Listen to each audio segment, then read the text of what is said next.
Toma, hijo. Toma. ¿Ya vas a ir clases? Janet, muy buenas noches, bienvenida. Por favor, ayúdanos con el micrófono. Bienvenidos a cada uno de ustedes, un gusto Buenas poderles noches, saludar. licenciado. Un gusto tenerles a cada uno de ustedes en esta clase virtual. Buenas noches, Bienvenidos. licenciado. Buenas noches, licenciado. Buenas noches, licenciado. Buenas noches, licenciado. Rafael, ¿cómo está? Buenas noches, bienvenido y bienvenidos a todos. Un gusto poder compartir con ustedes esta hora de actividades académicas. Bienvenidos a cada uno de ustedes. Licenciado, buenas noches. Buenas noches, licenciado. Buenas noches, licenciado. Buenas noches, licenciado.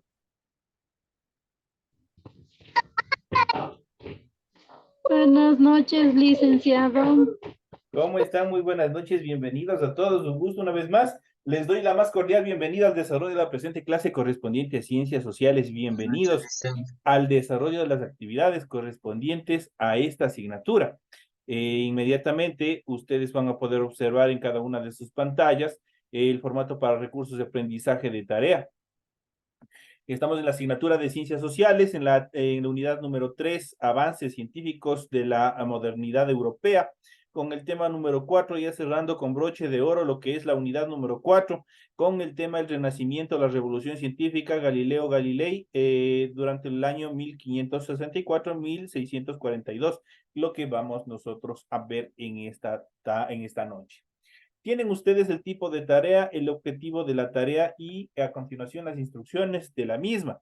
Recuerden que el trabajo es individual, deben leer el compendio de la unidad 3, tema número 4, pueden ampliar su información, obviamente consultando en otras bibliografías de ser necesario. ¿Qué es lo que tienen que hacer para la presente clase? Dice, desarrolla las siguientes preguntas. Primero, escriba un párrafo no menos de 20 líneas en qué consistió el periodo del Renacimiento. La siguiente dice, ¿cuál fue el aporte de Nicolás Copérnico? Y a continuación, la siguiente dice, ¿a qué se conoce como la revolución científica? Y por último, enumere a un personaje importante de la revolución científica. Es todo lo que ustedes tienen que hacer para el desarrollo de la presente semana en función de su tarea. Recuerden que todas las tareas son 100% a mano, para ello en su hojita, en la parte superior, ustedes tienen que cumplir con el rotulado de la hoja, cumpliendo con todos los datos que se les solicita, y a continuación pueden hacer inmediatamente el desarrollo de los contenidos de su tarea.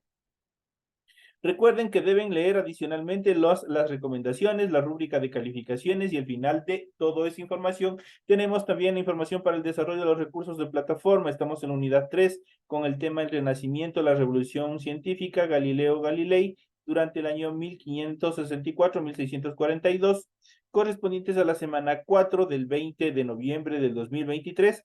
Esa tarea permite entregas desde el 20 de noviembre, la fecha límite de entrega es el 30 de noviembre y la fecha de publicación de esta y de todas las calificaciones de las tareas de esta unidad serán hasta el 5 de diciembre del 2023. Con esto damos por culminado el periodo académico, la estructura académica correspondientes a esta unidad número 3. Les recuerdo que al final de esta unidad, ustedes ya saben, tienen una evaluación que obviamente ustedes tienen que rendir. Por favor, traten de estudiar. Todas las preguntas se basan el 100% en el material de apoyo, en las tareas, en las clases virtuales que ustedes han tenido tarde a tarde. De toda esta información, obviamente se va estructurando todas las preguntas que ustedes tienen en su aula virtual. Así es que les deseo suerte de antemano. Ya para la próxima semana ya estarán subidas sus pruebas y esperemos que de acuerdo a lo que disponga la autoridad institucional, obviamente se les vaya abriendo a cada uno de ustedes. Ya saben cuáles son los requisitos para que ustedes puedan rendir estas y todas las pruebas. Vamos a iniciar con el tema correspondiente a esta hora de clase, con los avances científicos de la modernidad europea y que también ha servido como base, como sustento para el desarrollo a nivel global. Nos ha permitido estructurar todos los inventos que en la actualidad ha servido de mucho en la comodidad, en el trabajo, en la simplificación de actividades de la humanidad. Y vamos a hablar en primera instancia de Nicolás Copérnico. ¿Quién fue Nicolás Copérnico? Nació y falleció en Polonia durante los años 1413 y 1543. Fue cura católico, matemático, jurista, líder civil, militar y diplomático, pero su importancia se debe a que fue el primero en decir que el Sol es el centro de un sistema planetario, entre ellos la Tierra que giran a su alrededor, teoría helicocéntrica del universo. Ese fue su mayor aporte, o fue su aporte más significativo de Nicolás Copérnico en función del estudio del universo. Su libro de Revolutionibus Orbitum Coelestium, que se traduce de las revoluciones de las esferas celestes, es el punto inicial de la astronomía moderna y pieza clave de la revolución científica. Copérnico trabajó cerca de 25 años en su modelo helicocéntrico, pero dudaba de publicarlo porque sabía que era muy difícil que los científicos y los teólogos lo aceptaran, ya que se trataba de una auténtica revolución en función del estudio del universo. Al fin su obra apareció en el año de su muerte. Ahí se publicó y obviamente ha servido de base en todo el proceso de estructura y de estudio de todos los cuerpos celestes que nosotros tenemos y que también hemos visto en clases anteriores. En función del Renacimiento, ¿qué fue el Renacimiento? El Renacimiento fue el puente entre la Edad Media y la Edad Moderna. Este movimiento cultural empezó en Florencia, Italia, durante el siglo XIV y se extendió por toda Europa hasta el siglo XVII. Ejerció gran influjo en el desarrollo de la ciencia, la filosofía, el arte, la literatura, la política y la religión. Sus principales características del Renacimiento podemos mencionarlos a continuación. En primera instancia, el estudio, recuperación e interpretación de los autores clásicos dentro de este proceso de los griegos y de los romanos. Ellos fueron prácticamente autores clásicos, los cuales iniciaron con todo este proceso, especialmente si nosotros hablamos de Roma, hablamos de los romanos, prácticamente ellos fueron quienes crearon toda la estructura política y toda la estructura jurista que nosotros utilizamos hasta la actualidad. Otro de los aspectos fundamentales es el estudio, recuperación e interpretación de los autores clásicos griegos y romanos, como les había dicho. Me esperan un segundito nomás, regálenme un minutito.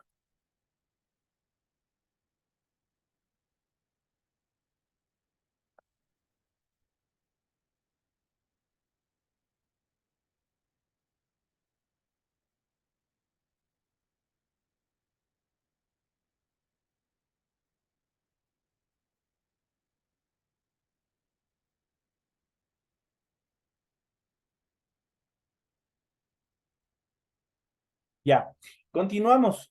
Dentro de estas características también podemos mencionar el humanismo. ¿Qué es el humanismo? La admiración por la habilidad única y extraordinaria de la mente humana. Prácticamente cuando hablamos del humanismo, antes, en la Edad Media, en la Edad medieval, prácticamente, si nosotros hacemos un contexto en cuanto a relación de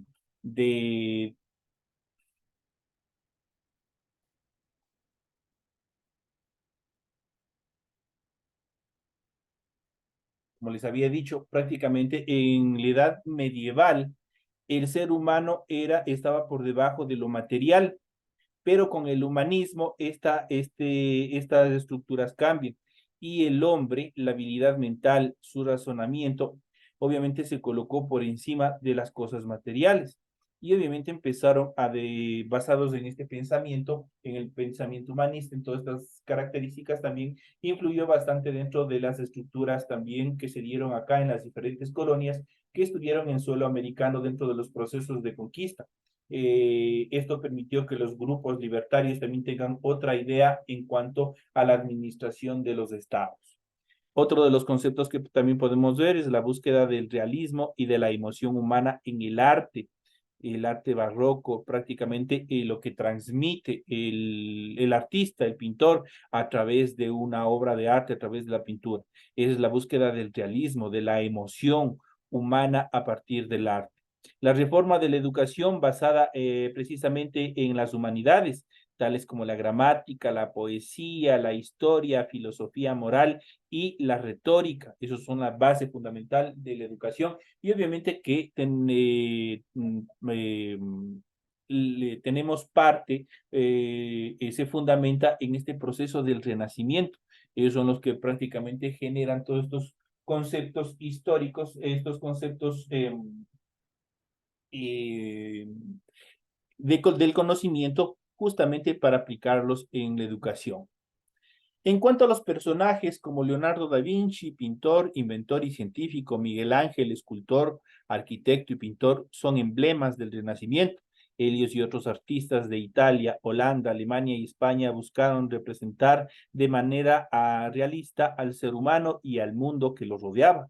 Igual ocurrió en campos tan distintos como la política. Por ejemplo, Nicolás Maquiavelo se propuso describir la realidad de la política, entenderla racionalmente y no idealmente. Eso quiere decir basado en un razonamiento y no en fanatismos, no basado en romanticismo, sino obviamente basado en el razonamiento. La filosofía, que es la base fundamental de todo el conocimiento, Pico de la Mirandola describe en el año de 1486 el discurso sobre la dignidad del hombre, que es una obra bastante interesante, donde describen prácticamente cómo el hombre es un mundo, es un cúmulo de diversos pensamientos, de diversas estructuras, de acuerdo a nuestra mente, a nuestro criterio. Nosotros, si nosotros buscamos el conocimiento como tal, nosotros podemos conquistar el mundo entero. No tenemos límites los seres humanos con nuestro razonamiento, con nuestro criterio. Eso describe en la obra, obviamente, el discurso sobre la dignidad del hombre de Pico Della. Eso es lo que describe en su obra. En cuanto a Andreas Vesalius, otra obra publicada en el año de 1543 y que también cambió el curso de la ciencia fue de Humani Corporis Fabrica, sobre la estructura del cuerpo humano, de Andrea Vesalius, Bruselas durante el año 1514, Grecia 1564. Es el primer tratado moderno de anatomía y se destaca por su claridad, rigor, exposición, ilustración y por estar basado en la experiencia directa en la disección de cuerpos humanos. Su contenido desafiaba la autoridad hasta entonces discutida de Galeno, un tratadista de la antigua Grecia. ¿Qué es lo que hace Andreas Vesalius? Prácticamente crea el primer tratado, el primer código, por decirlo de esta manera, relacionado a la anatomía humana. Prácticamente él, para aquella época, imagínense, no había quirófanos, no habían al 100% bisturís como los modernos que tenemos ahora, no teníamos anestesia y otras cosas más, no había en aquel entonces. Pero sin embargo, basado en el estudio de determinados cuerpos, muchos de ellos obviamente tomados de la morgue, obviamente él procedió a estructurar ese tratado que sirve hasta la actualidad. Fue el primer tratado y el más determinante, el más explícito en cuanto a la anatomía humana. Los principios del método científico, y que también vamos a tratar, vamos a ver qué es el método científico más adelante, vamos a ver. Los principios del método científico que se aplica en todos los conocimientos, en toda la parte académica, en la parte científica, en todo lo que nosotros vamos estudiando, vamos analizando, ahí aplicamos el método científico. Galileo introdujo la base del método científico basado en la investigación. El método se consolidó con los aportes de Bacon, empirismo, y Descartes, el racionalismo. Prácticamente, ¿qué es lo que hizo Galilei? Tomó dos preceptos que ya se trataban en aquella época. El racionalismo basado en la razón, en el razonamiento humano, y también el empirismo, que es la base del conocimiento que el hombre va obteniendo durante todo su proceso de vida. Francis Bacon, inglés 1561-1626, propuso no basarse en la deducción desde principios generales, sino en un método inductivo. Para ello había que prescindir de toda noción preconcebida del mundo. El estudio del hombre y su entorno debía hacerse mediante observaciones detalladas y controladas. Los científicos debían ser, ante todo, escépticos, no dar todo por aceptado, sino obviamente que dar un espacio a la duda. Eso significa escéptico. Validar cada conclusión particular a la que se llegase y evitar generalizaciones. En cuanto a las conceptualizaciones, generalizarlo para todo, que han de ser muy cautelosos. No se debían aceptar explicaciones que no se pudieran probar por la observación y la experiencia sensible, eso quiere decir a través de la observación. El francés René Descartes, durante el año 1596-1650, considerado el pionero de la filosofía moderna, propuso que, para conocer o reflexionar, debe seguirse un método cuya primera regla es no admitir nunca algo como verdadero, sino que se constata con evidencias lo que es, eso quiere decir, a través de la investigación. Es el principio de la duda metódica, es decir, no asentir más que aquello que no haya ocasionado de dudar para evitar la precipitación y la prevención. La segunda regla es dividir las dificultades que tengamos en tantas partes como sea preciso o sea posible para solucionarlas de mejor manera. Y la tercera establece un orden y solución, las cuestiones más simples, ir avanzando hasta resolver el problema más complejo. Y por último, la cuarta es hacer siempre revisiones amplias para estar seguro de no haber cometido algún error durante este proceso de investigación. Ahí tenemos parte del principio del método científico que también vamos a ver un poco más profundo en la siguiente etapa de la clase que tenemos hoy.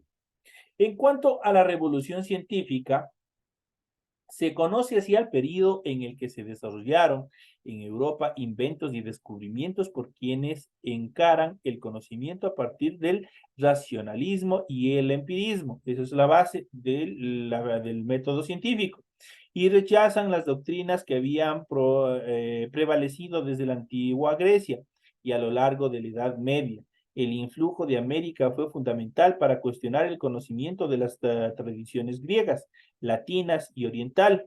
Encontrar y describir un nuevo mundo lleno de especies vegetales y animales desconocidas y confirmar que la Tierra era esférica ayudó a los europeos a romper el modelo inmutable del pensamiento clásico. Era obvio que los conocimientos tradicionales eran muy limitados en lo relativo al mundo natural, por lo que había que reorientarlos, había que reestructurarlos del modo que lo hizo Copérnico en el cosmos y Vesalius en el cuerpo humano. Prácticamente el descubrimiento de América fue fue un avance bastante considerable, porque hasta ese entonces, hasta la época de que Cristóbal Colón proponía a los reyes católicos los viajes, obviamente, y la idea de que la tierra no era plana, sino que era redonda, obviamente esto le permitió también generar, prácticamente dar un cambio total al pensamiento clásico que había hasta ese entonces acerca de la idea de cómo era nuestro planeta en primera instancia. En cuanto a Galileo Galilei, durante el año 1564-1642, fue astrónomo, filósofo, matemático y físico, uno de los padres de la revolución científica. Tras publicar estudios de geometría, mecánica, matemática, inventar una bomba de agua, el primer termómetro y descubrir la ley del movimiento uniformemente acelerado, esto es la física, se enteró de que en Holanda se había inventado una lente que permitía ver objetos lejanos.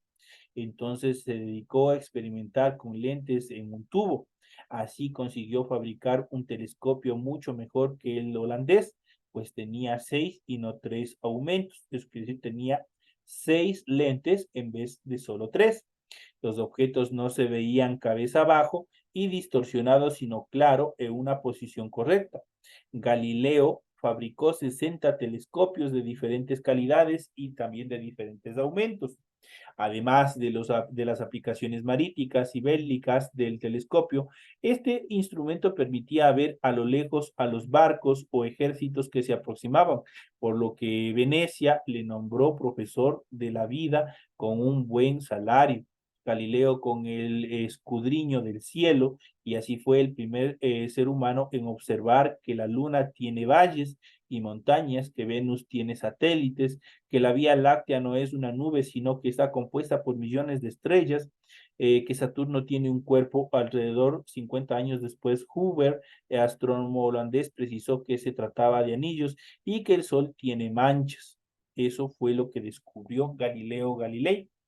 Tras muchos años de observaciones y cálculos, Galileo apoyó la tesis del helicocentrismo de Copérnico, pero le corrigió porque éste sostenía que todas las estrellas giraban alrededor del Sol, cuando son los planetas y las estrellas y todos los cuerpos celestes quienes giran en relación al Sol.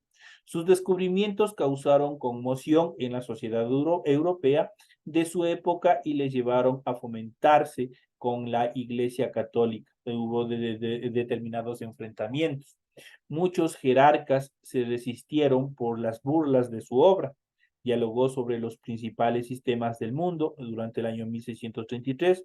Fue llevado al tribunal de la Inquisición, que le condenó bajo el argumento de que sus tesis iban contra las frases de la Biblia sobre que la tierra está fija en los cielos con inmutables estructuras que la sostienen. Prácticamente él fue condenado a muerte justamente por esta idea.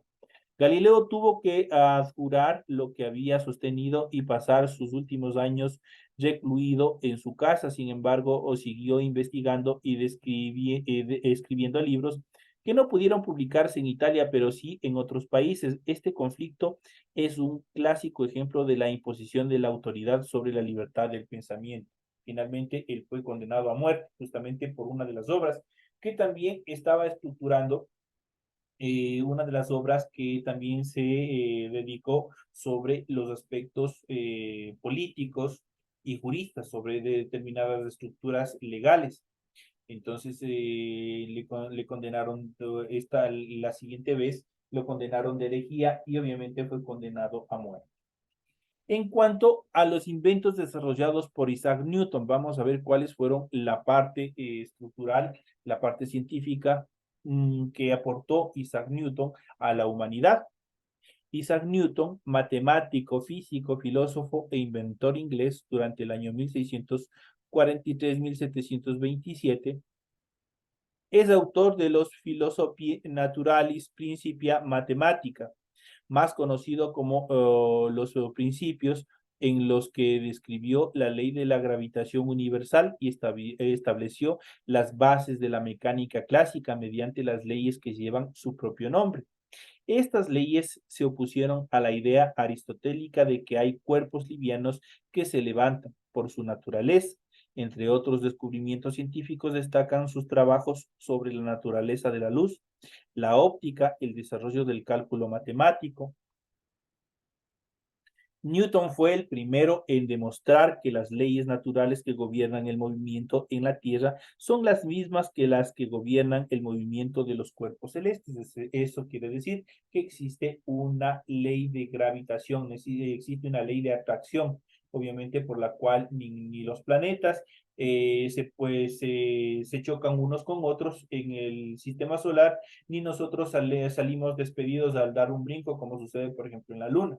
La Luna no tiene atracción gravitacional, la Tierra sí, por eso nosotros nos atraemos hacia abajo, nos atrae hacia el centro. Eso en cuanto a los inventos y a los principales filósofos y obviamente científicos de la época moderna, del proceso de la época moderna. Continuamos un poquito más y, como les había dicho, vamos a ver las características principales del método científico descubierto en la Edad Moderna, y vamos a ver el método científico. ¿En qué consiste el método científico? ¿Qué es el método científico? Vamos a analizar qué es el método científico. El método científico es un proceso que tiene como finalidad establecer relaciones entre hechos para enunciar leyes y teorías que expliquen y fundamenten el funcionamiento del mundo, de todo lo que nos rodea. Es un sistema riguroso que cuenta con una serie de pasos y cuyo fin es generar conocimiento científico a través de la comprobación empírica de fenómenos y hechos. En el método científico se utiliza la observación para proponer una hipótesis que luego se intenta comprobar a través de la experimentación. Eso quiere decir, primero nosotros vamos a observar. Luego nosotros vamos a generar una hipótesis. ¿Qué es una hipótesis? Es algo que puede desarrollarse como no puede desarrollarse. Y esa hipótesis va a ser comprobada a través de un proceso de experimentación. Muchos de los descubrimientos que hoy conocemos partieron de una hipótesis que fue comprobada a través de este método. Es utilizado en la mayoría de las ciencias como química, la física, la psicología y puede ser aplicada para explicar fenómenos que suceden en la vida cotidiana. En ese sentido, Galileo Galilei fue uno de los pioneros en el uso del método científico experimental. Con los años, su aplicación ha tenido múltiples interpretaciones de muchísimos pensadores, entre los que se encuentran John Locke, Isaac Newton, David Hume, Immanuel Kant, Carl Hegel, entre otros. El discurso del método durante el año 1637, René Descartes dispuso ciertas reglas para orientar la razón hasta ser iluminado por la verdad de las ciencias. ¿Por qué es el método científico? ¿Por qué del método científico? Desde que el ser humano utiliza la razón para desarrollarse, ha necesitado la explicación de ciertos fenómenos que rigen al mundo. Según el campo de acción y las implicancias del estudio, existe una serie de métodos que ayudan al descubrimiento. No es igual el método histórico al método lógico, así como no es igual el inductivo y el método deductivo.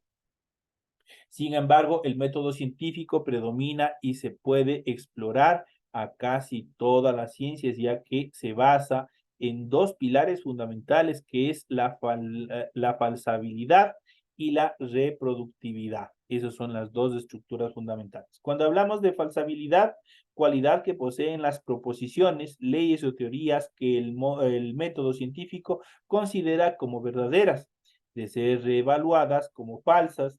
Esta idea fue propuesta por el filósofo austriaco Karl Popper y permite diferenciar el conocimiento científico del conocimiento vulgar o del que no es conocido como conocimiento científico.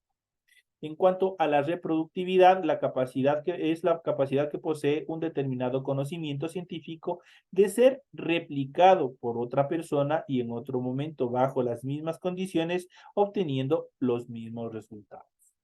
Eso en estas dos características como estructuras del método científico. ¿Cuáles son las características del método científico? Las características del método científico en primera instancia es la rigurosidad, es riguroso. El investigador debe seguir el orden de todos los pasos del método sin alterar ninguno de ellos. Si lo altera, ya no consigue un resultado científico.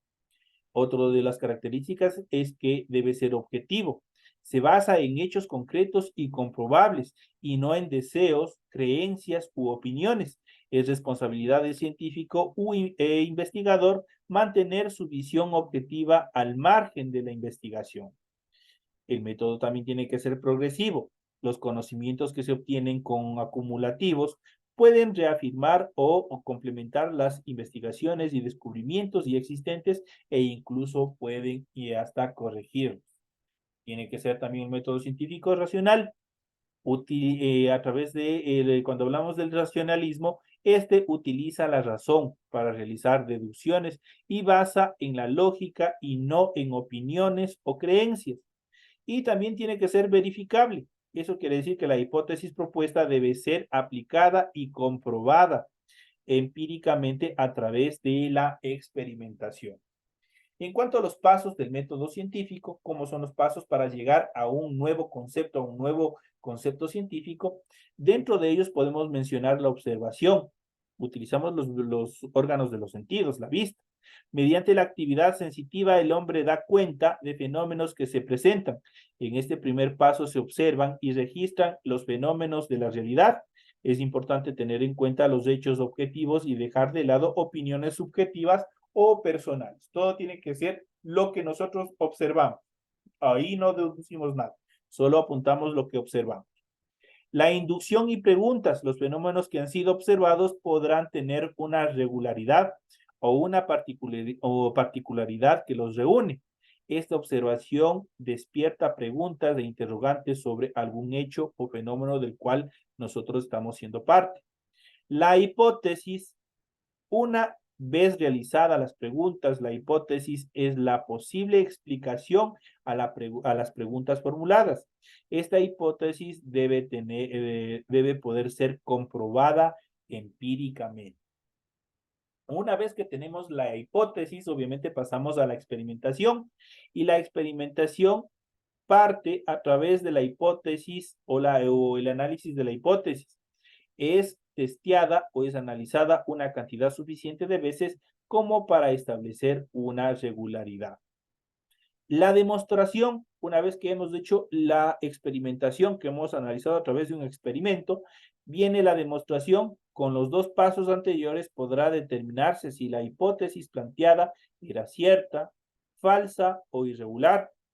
En el caso de que la hipótesis no pueda ser comprobada, no se podrá formular una nueva idea o un nuevo concepto científico. Y por último tenemos la tesis.